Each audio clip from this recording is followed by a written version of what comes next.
There's a text I got of a cabin floating down the river with looked like 50 kids in it. I wear these bracelets in their honor: Mary Grace Baker, Margaret Bellows, Lila Bonner, Chloe Childress, Molly DeWitt, Lucy Dillon, Catherine Ferruzzo, Ellen Getton, Hadley Hannah, Virginia Hollis, Janie Hunt, Mary Kate Jacoby, Lainey Landry, Hannah Lawrence, Rebecca Lawrence, twins, Kelly Ann Lytle, Sarah Marsh, Linny McCown, who would be turning 9 today, Blakely McCrory, Wynn Naylor, Eloise Lulu Peck, Abby Pohl, Margaret Sheedy, Renee Schmeistrela, Mary Stevens, Seal Stewart, and Greta Toronzo. Those are the Heavens 27. They should still be here. I can't imagine losing a child, especially when they just needed to walk 100 feet out. Oh my gosh, man. And there's still one camper missing.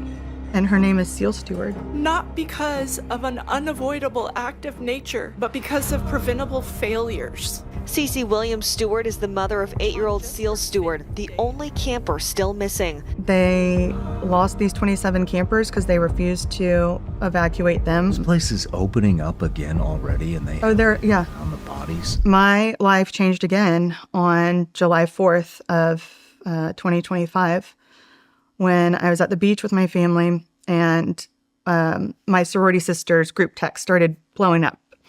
And it was like flash flooding in the hill country. I'm like, so? Like, I'm up in the Northeast. I'm like, why are you giving me weather updates? And then that escalated into Lila's missing, one of my sorority sister's daughters. And then I turn on the news. I mean, we're all getting ready for the 4th of July parade. And then I keep getting texts. There's a text I got of a cabin floating down the river with looked like 50 kids in it. Holy shit. Yeah. And then it quickly escalated from Lila's missing to Lila's dead. And all these girls are missing. And so, like, I'm with my 3 kids and my family. We like are sitting at the 4th of July parade as all of this is like coming through on my phone. And I'm like, oh no, I need to reach out to a Navy SEAL friend I know that's based in Austin and see if they're on it. Like, what is going on? And, fast forward, 27 girls died at Camp Mystic during the flash floods in the hill country on July 4th. And it was completely preventable. So then I know this because I'm camp negligence girl at this point from everything I've uncovered about Kanakuk and the camp industry. The American Camps Association has been around for 115 years, and they're the main accreditation entity for the industry. There are also some smaller camp organizations that lobby for mostly exemptions and waivers, not child protection. So my head immediately goes to, and it's horrible to say this, but I just know what I know. And like, these girls aren't missing, they're dead. And it's the camp's fault, and it's negligence. Like, just, the pattern is there. I've been in touch with a dad from California whose daughter drowned at a day camp because the American Red Cross was fraudulently accrediting lifeguards. That came out in a Washington Post article. There's just, at every turn, the camp industry has had failures, and they've had 115 years to do better. But here we are with 19 suicides affiliated with the Kanakuk situation. So Trey's not the only one that's died by suicide. And then you have these 27 8-year-old girls, 8 to 10-year-old girls who died because the camp didn't have an evacuation plan. In fact, their evacuation plan was to shelter in place. That's not an evacuation plan. What are you trained on? What were you trained? Like, when there's flash flooding, what do? Get to higher ground. High ground. Get to higher ground. Not rocket science. They left the 8-year-old babies in the flood, and they got swept away between 1 and 7 a.m. on the morning of July 4th. 3 of them were my friend's daughters. Oh, man. I wear these bracelets in their honor. They're now known as the Heavens 27. And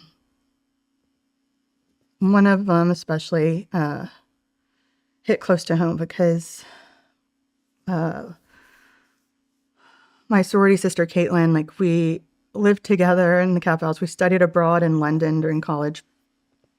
And she has 3 girls, and Lila was the oldest. And I couldn't stay at the beach while this was happening, right? So our whole family would leave. We come back to Dallas. We go to the service, to Lila's funeral memorial service, and I go hug my friend, and I'm like, "This wasn't your fault."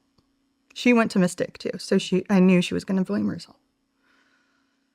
And I was like, "These camps, I'm here if you ever want to talk about this, whenever you're ready."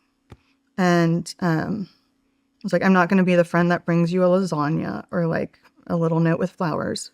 But if you want to talk about camp reform, I'm here for it." And she goes, "Oh, I know exactly what I'm calling you for." And I was like, "I'm pissed." She was like, "I'm so pissed." I was like, "Yeah, I'm here." Then I went and talked to the dad, and he gave me the biggest hug, and he was like, "I'm sorry." I'm like, "Why are you saying you're sorry to me? You're at your daughter's memorial service." He was like, "I had no idea what you've been going through the last 5 years, like with Trey and like these camps, man." I'm like, "Yeah." I was like, "I'm here when you're ready to tackle these issues." He was like, "I'm going to have to take action or I won't survive this." 'Cause I've lost a brother, and that was hard enough. I can't imagine losing a child, especially when they just needed to walk 100 feet that way and they'd be alive. But the camp leadership told them to stay in place. Oh my gosh, man. And there's still one camper missing, and her name is Seal Stewart. And she's from Austin, and they haven't found her. They are still looking for Seal. The search is very active and ongoing. There were some Navy SEALs early on who jumped in to help search, and they were wearing these bracelets, SEALs for Seal. And the first responders were amazing. People like that who just wanted to help showed up, started diving, recovering bodies. Now the search is under the purview of Captain Miller, former Green Beret. He's with the Texas Rangers now, and he's also a combat veteran. He's from there. He knows that river inside and out. You couldn't have someone better on paper to be searching for Seal, and there's another man that's still missing. But Blake and Caitlin Lila's parents, they called me a few weeks later after the service, and they were like, "We're ready." I thought it would be way down the road, like that they would just hunker down, grieve, raise their other two daughters, and they were ready to fight. So I took a call with them, and they're like, "How did you pass Trey's law? How do we go about reforming the camp industry?" And this was in the summer. So, I mentioned Texas only meets every other year, their legislature. So there are things called a special session. If something doesn't get resolved during the regular legislative session, the governor can call a special session. And at this point, when I'm talking to my friends, there is a special session happening, but the Democrats have walked out over redistricting. So like nothing's happening in Austin. And because that stalled out, there's the likelihood that the governor was going to call a second special session. And I got in touch with my lobbying team who helped me pass Trey's law. And one of them was, everyone's traveling in the summer, right? So I was like trying to run down this team, and one was in London, one was in Italy. And then there was someone available in Austin, and he actually knew Lila's dad, Blake, and got in touch with him. Then Karen Rove, who's married to Carl Rove, she's a lobbyist in Austin. And then another victim, their daughter was a counselor that went down with those girls. Oh, man. There are two counselors that Chloe and Catherine, we call heroes because they could have left and saved themselves, but they went down with those girls. Man. And they were both going to UT in the fall. One was going to be pre-med, one was going to be a special education teacher. And they stayed with those girls till the end. And they followed orders, which were stay in place. And it killed them all. And anyway, so Chloe being one of the counselors, and Blake, my friend's husband, Lila's dad. After I told them, like, here's some of the possibilities, we rallied the troops, like the lobbyists we all knew in our group. There's one girl in Birmingham who died in the floods, Sarah Marsh. That's why we're bringing camp safety bills to Alabama next. Along with, I called my sponsors for Trey's Law. Representative David Faulkner in Alabama represents Sarah Marsh's district, and he's going to carry this camp safety reform legislation for us in Alabama. I also have one of my friends in Missouri who has been House Judiciary Chair during this whole journey for me with Trey's Law and statute of limitations reform in Missouri. She's going to sponsor camp safety reform in Missouri. And because this just touched everyone at the deepest level. Anyone who's a parent can't fathom losing a child, on period. But under these circumstances, when it was so preventable, like if that cabin had a ladder to get on the roof, they'd be alive. If there had been any redundancy in the internet connection, they could be. There's no communication. There were 3 adults trying to rescue hundreds of girls in that flash flood, and they refused to evacuate them even after 1:15 a.m. It was like life-threatening flash floods. A counselor was able to call 911 at like 3:30ish. The camp didn't call until 7:30 and said, we're missing between 20 and 40 girls. Oh my gosh, man. Horrible. So, especially in Texas, this was all over the news, but I think it was all over the news everywhere. Did you hear about this Hill Country flood? Yeah. So, Everybody heard about it. everybody heard about this. And these parents, in their acute, raw grief, came to the consensus that they don't want this to happen to anyone else, any other families. No other family should have to go through this. We don't want any other children. We don't want children going to camp next summer without some big changes. So what ended up happening is the second special session got called. These families, myself, our lobbying team, we went down to Austin. We met with the big 3, the lieutenant governor, the speaker of the House, and the governor. They held photos of their daughters and talked about them and what bright lights they were and what kind girls they were. And, still in shock. I mean, you probably have with your background, but seen someone tremor from trauma. It's just like, so like some moms just like tremoring with the trauma and the shock and grief of their daughters not being with them anymore. The survivors of that flash flood in the Hill Country, traumatized, left in Blackhawks. They're like, we sent our daughter to camp, and they left we didn't send them to a war zone. And so much trauma. And that was the only camp that lost life. That's the only camp? The others had evacuation plans or got lucky. So all these lawsuits have dropped now, claiming negligence, gross negligence, wrongful death, and now I wish I weren't alone in this. I felt alone in this fight.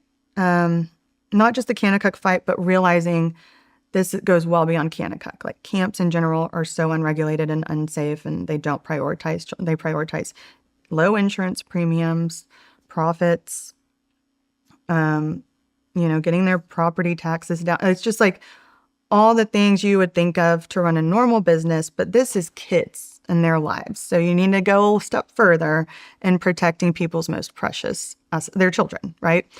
And in the case of Mystic, none of that happened. These 27 babies died, the Heavens 27, and those parents showed up and testified and passed the Heavens 27 Camp Safety Act and the Youth Camper Act. So that's starting next summer, not waiting on the 2027 legislative cycle, which means that wouldn't be implemented till 2028. So it had to happen during that special for 2026 to be any different than this year. So now in Texas, it is not up to human error anymore or discretion. You evacuate. No more sleeping babies in a floodway or floodplain. You have walkie-talkies. You have things so you can communicate among the cabins in a situation like that. And what we've learned is not only was Camp Mystic not prepared for a flood, even though it's called Flash Flood Alley and it's flooded multiple times before, to the point where I've had alumni tell me that they remember when it flooded and the staff would bring them breakfast in a kayak. Like they know this floods. But yeah, they lost these 27 campers because they refused to evacuate them. Chloe and Catherine went by the documented orders, stay in place, we'll come get you. And but now the camps in Texas are required to be licensed. No more waivers, no more exemptions. So that's huge because only 300 something camps were previously licensed. And there's over 1,000 camps in Texas. They're required now to have a database on the website for the state of Texas about which camps have been licensed and just more transparency, right? So parents can make their own decisions about where they want to send their kids. And yeah, a whole bunch of other stuff too. That makes camp safer for kids immediately in Texas. That'll go into effect. That's in effect. Man, nice work. Very proud of these families who I now consider dear friends, but I wish I were, I'm not alone in this fight anymore, but I wish I were. I wish it didn't have to be this way. There's an army of parents who are determined for their daughters to be remembered, for their legacies to matter, not just their lives, but in their loss. How do we prevent that? And I'm here for it. I'd like to read their names if that's okay. Absolutely. Because the camp hasn't acknowledged their names in any communications. Are you serious? And they've announced their reopening. And one camper is still missing. Maybe recover all the bodies of your dead campers from last season before you reopen summer 2026. Jeez. It's actually one of the girls' birthdays today. And I always hated it when people would say sorry for your loss, because with Trey, it's like my loss, it's the loss to the world, right? And that's how I feel with these girls too. It's not just their family's personal loss. This is, like I mentioned, future special ed teacher, studying to be a doctor. Some of them wanted to be veterinarians when they grew up, or artists. This is what we've lost. Mary Grace Baker, Margaret Bellows, Lila Bonner, Chloe Childress, Molly DeWitt, Lucy Dillon, Catherine Ferruzzo, Ellen Getton, Hadley Hanna, Virginia Hollis, Janie Hunt, Mary Kate Jacoby, Lainey Landry, Hannah Lawrence, Rebecca Lawrence, twins, Kelly Ann Lytle, Sarah Marsh, Lenny McCown, who would be turning 9 today, Blakely McCrory, Wynn Naylor, Eloise Lulu Peck, Abby Pohl, Margaret Sheedy, Renee Schmeistrela, Mary Stevens, Seal Stewart, and Greta Toronzo. Those are the Heavens 27. And they should still be here. Their deaths were completely preventable. So if that's not a wake-up call to parents, to the camp industry, that we need to do better, I don't know what else it's going to take. We launched what's called the Campaign for Camp Safety, and this is now under the No More Victims Alliance. So, it's all camp negligence, right? Trey's Law, can't put victims under NDAs. I mean, that camp I mentioned that had the cabin floating down the river, they've had a huge child sexual abuse problem. Camp Stewart, the brothers, Camp Mystic's all girls, Camp Stewart's a boys camp.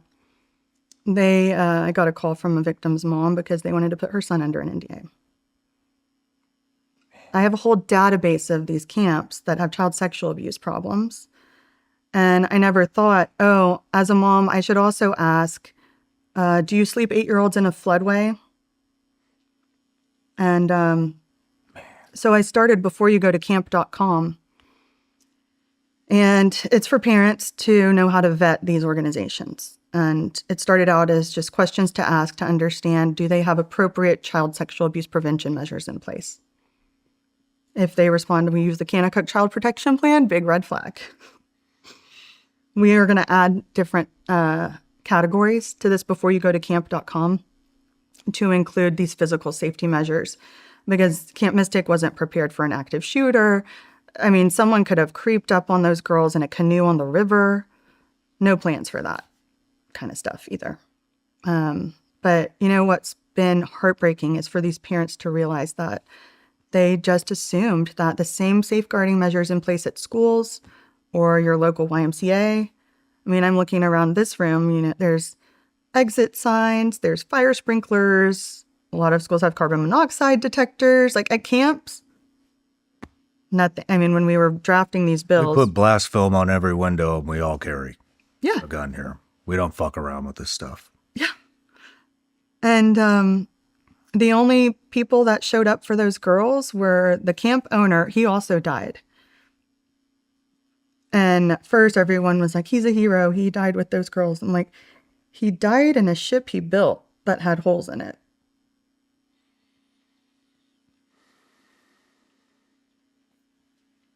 But there's that guy, his son, and the night watchman. Those were the only 3 adults around when these girls needed to be evacuated. And they waited too late. And there's a verse in Ezekiel that one of the dads read at the state Senate hearing. It's really powerful. This place is opening up again already, and they they're- haven't even yeah. found the bodies. Correct. Mm-hmm. Who owns it? It's a for-profit family business owned by the Eastlands. The Eastlands? Dick Eastland, who passed away in the flood, and his wife, Tweety. Tweety and Dick. Tweety and Dick. And then their kids help run it with them.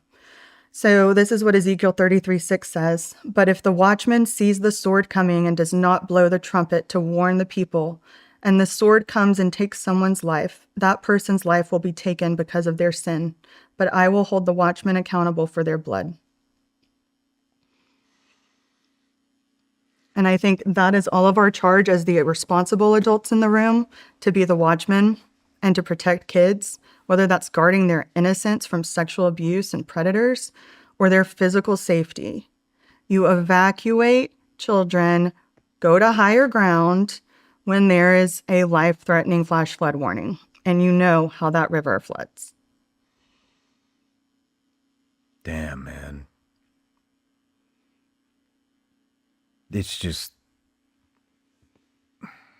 No matter where you're watching Shawn Ryan Show from, if you get anything out of this, please like, comment, subscribe, and most importantly, share this everywhere you possibly can. And if you're feeling extra generous, please leave us a review on Apple and Spotify podcasts.